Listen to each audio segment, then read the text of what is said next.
Dapat yan maubos ngayon kasi tira na lang yan.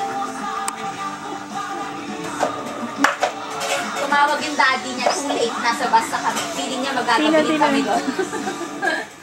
Ano? Tumawag si Arnold, nag 3G. Siyempre, gusto niya rin siguro makita yung mga ano, too late, nasa bus na kami. Si Orly naman, tumawag 3G din. Siguro gusto niya makita yung anak niya kasi walang cellphone na dala na 3G yung mga nandun. Too late, nasa tricycle na kami. Sira ulo kayo talaga. Ay wala, hindi naman nila sinabi. Dapat ako na tumawag sa kanila at ano.